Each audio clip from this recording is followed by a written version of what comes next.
মহাবিদ্যালয় বিশ্ববিদ্যালয়ে তেওঁলোকে তেওঁলোকৰ ডাটা আপলোড কৰিলে গতিকে ইয়াত দৰমহা বন্ধ কৰাৰ সেই প্ৰকল্পটো এতিয়া নাহে আমাৰ ডাইৰেক্টৰ হায়াৰ এডুকেশ্যনে ইতিমধ্যে ফাইনেন্স ডিপাৰ্টমেণ্টক জনাইছে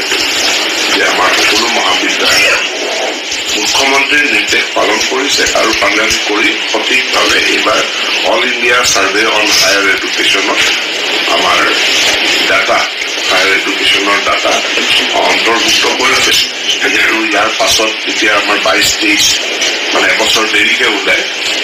যেতিয়া 22-23 বৰ্ষৰ যিটো ডাটা পাব্লিছ হ'ব তাত আমি যথেষ্ট ইম্প্ৰুভমেণ্ট দেখিবলৈ পাম কাৰণেহে ছাত্ৰজনে এটা বিষয় পঢ়িব বিচাৰিছে যিটো তেওঁ নামভৰ্তি কৰা কলেজখনত নাই গতিকে সেই বিষয়টো বেলেগ এখন মহাবিদ্যালয়তো তেওঁ এই বিষয়টো এতিয়ালৈকে এতিয়া আপোনালোকক মই কেইদিনমান পাছত জনাম আমাৰ স্কুলত কিমান ধৰণে আমি ডিজিটেল এডুকেশ্যনটো কিমান দূৰ আগুৱাই লৈ গৈছো গতিকে অনলাইন কভিডে আমাক এটা ডাঙৰ বস্তু শিকালে সেইটোৱে হ'ল অনলাইন এডুকেশ্যন এতিয়া আমি অনলাইন অফলাইন কম্বাইন কৰি পেলাই আমি হাইব্ৰিড মোডত সম্ভৱ এইটো হ'ব পাৰে ছাত্ৰজনে সেইখন মহাবিদ্যালয় যাবই নালাগে আৰু এটা দিন আহি আছে প্ৰত্যেকটো ক্লাছ ডিজিটেলি এভেইলেবল প্ৰত্যেকটো ক্লাছ গতিকে তেওঁ নিজৰ শ্ৰেণীকোঠাত ফিজিকেলি তেওঁ 3টা ক্লাছ কৰিলে এটা তেওঁ যিটো ছাবজেক্ট নাই সেইটো তেওঁ অনলাইন কৰিব ছাত্ৰ ছাত্ৰীৰ কোনো অসুবিধা কন্যা মহাবিদ্যালয়ৰ কথা ধৰি লওক এতিয়া ধেমাজি গাৰ্লছ কলেজতে মোৰ 230 গৰাকী আছে দুলীয়াজান গাৰ্লছ কলেজত 191 গৰাকী আছে ঠিক তেনেকে পিঠুবৰ গাৰ্লছ কলেজত 269 আছে গতিকে যিবিলাক কন্যা মহাবিদ্যালয়ত মানে ছাত্ৰীৰ সংখ্যা কম আৰু সেইটো অকল কন্যা কৰি থোৱাৰ কাৰণে এনৰলমেণ্টটো কমি আছে কোৱেট কৰি দিয়াৰ লগে লগে সংখ্যাটো বাঢ়ি যাব তেওঁলোকৰ এনৰলমেণ্টটো বাঢ়ি যাব পিটিআৰটো ইম্প্ৰুভ হ'ব কাৰণ আজি যদি এতিয়া পিটিআৰবিলাক চাই বিৰোধে হৈ আছে তাৰমানে প্ৰতি 10 গৰাকী ছাত্ৰ ছাত্ৰীৰ কাৰণে এজন শিক্ষক হৈ আছে ক'ৰবাত 4, 5, 6 পিটিআৰ হৈ আছে তাৰমানে 4 গৰাকী বা 5 গৰাকীৰ কাৰণে এগৰাকী এছিষ্টেণ্ট প্ৰফেচৰ থাৰ্ড এটা সলিউশ্যন আমি আনিব বিচাৰিছো যে হায়াৰ এডুকেশ্যনত আমি হোষ্টেল ইয়াক ৰেচিডেঞ্চিয়েল কৰাটো যিমান পাৰে আমি বঢ়াই যাম গতিকে আমাৰ হায়াৰ এডুকেশ্যনেল ইনষ্টিটিউশ্যনত হোষ্টেল একমডেশ্যনৰ সংখ্যাটো বিশেষকৈ ছাত্ৰীৰ ক্ষেত্ৰত যথেষ্ট লিমিটেড গতিকে ইয়াক বৃদ্ধি কৰাৰ কাৰণে আমি কিছুমান পদক্ষেপ গ্ৰহণ কৰি মানে নিৰ্দিষ্ট মানে আমি হোষ্টেল নিৰ্মাণ কৰাত আমি গুৰুত্ব প্ৰদান আমি জনাই দিছো ফাইনেন্সক যে ইয়াৰ প্ৰয়োজনীয়তা এতিয়া নাই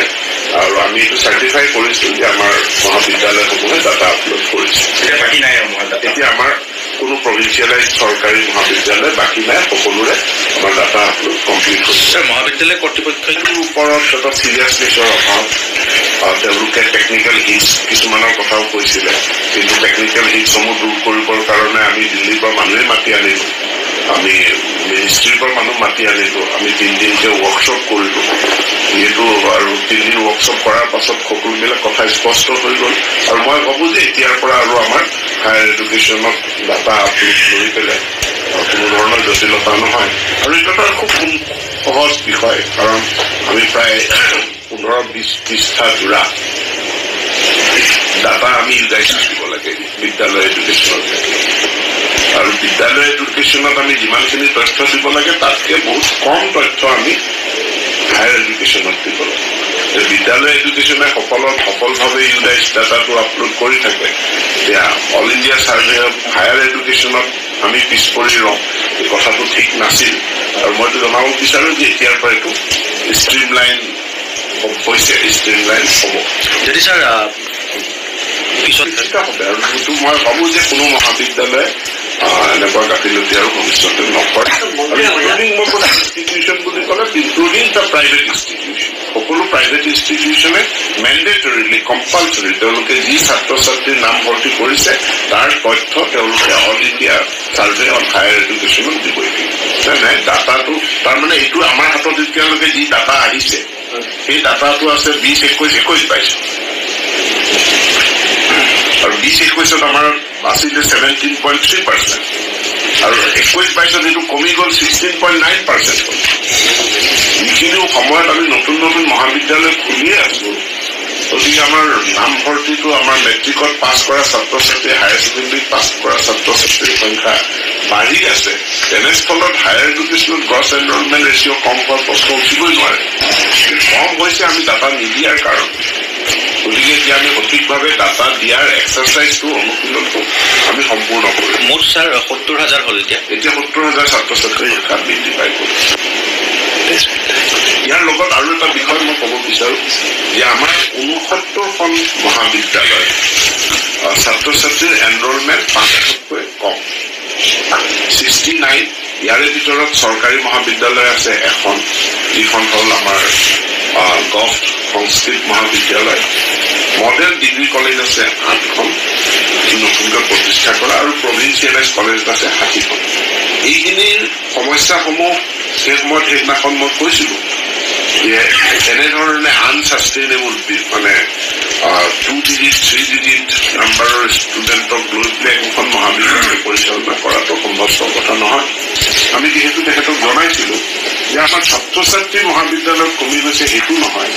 আমাৰ বহু বিশ্ববিদ্যালয়, বহু মহাবিদ্যালয় সঠিকভাৱে তেওঁলোকে ডাটাসমূহ দিয়া নাই,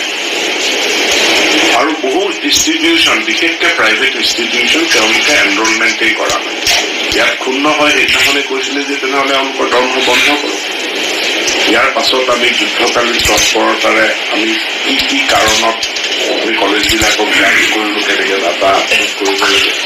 যিবোৰ মহাবিদ্যালয়ত আমি 3 দিনীয়াকৈ কৰ্মশালা অনুষ্ঠিত কৰিলো, আৰু দিল্লীৰ পৰা all India survey of higher এডুকেশ্যনৰ মানুহ, মিনিষ্ট্ৰীৰ মানুহ আমি মাতি আনি আমি গোটেইখিনি ইয়াত তেওঁলোকক আমি তথ্যসমূহ আপডেট কৰালো। আৰু আপডেট কৰোৱাৰ পাছত আমাৰ দেখা গ'ল নতুনকৈ আমাৰ এনৰোল কৰা আমাৰ 65খন ইনষ্টিটিউশ্যন, মেক্সিমাম প্ৰাইভেট 65খন ইনষ্টিটিউশ্যনে এনৰোলেই কৰা নাছিল। সৰ্বমুঠ আমাৰ ছাবমিট কৰা যিসকলে নতুনকৈ ছাবমিট কৰিলে 187, আৰু আমাৰ এনৰোল ষ্টুডেণ্টৰ সংখ্যা বাঢ়ি গ'ল 70,000।